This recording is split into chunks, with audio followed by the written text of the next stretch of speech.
আসসালামু আলাইকুম।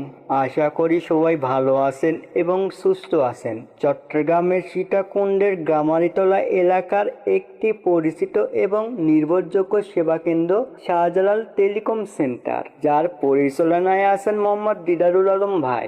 ছোট্টবেলায় আমি যখন চট্টগ্রামে প্রথম এসেছিলাম তখন প্রায় 1 বছর গামারিতলা এলাকায় ছিলাম। সেই সময় থেকেই দিদার ভাইয়ের সাথে আমার পরিচয় হয়। সত্যি বলতে শাহজালাল টেলিকম সেন্টার গামারিতলা ও এর আশেপাশে এলাকার মানুষের জন্য এটি অনেক উপকারী একটি জায়গা।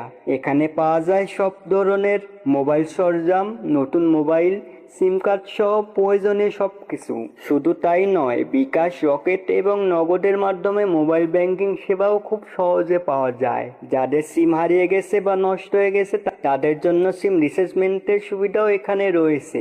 পাশাপাশি বিদ্যুৎ বিল পরিশোধ সহ দৈনন্দিন অনেক গুরুত্বপূর্ণ সেবা এক জায়গায় পাওয়া যায়, যা সত্যিই সময় বাঁচায় এবং ঝামেলা কমায়। সব মিলে গামারিতলা বা এর আশেপাশের এলাকায় যারা আছেন তাদের জন্য এটি একটি নির্ভরযোগ্য এবং প্রয়োজনীয় সেবা কেন্দ্র হতে পারে। তাই দেরি না করে চলে আসুন শাহজালাল টেলিকম সেন্টারে। তো আজকের মতো এখানে শেষ করছি। আবার দেখা হবে নতুন কোনো ভিডিওতে, নতুন কোনো গল্প নিয়ে। সেই পর্যন্ত সবাই ভালো থাকুন, সুস্থ থাকুন। আল্লাহ হাফেজ।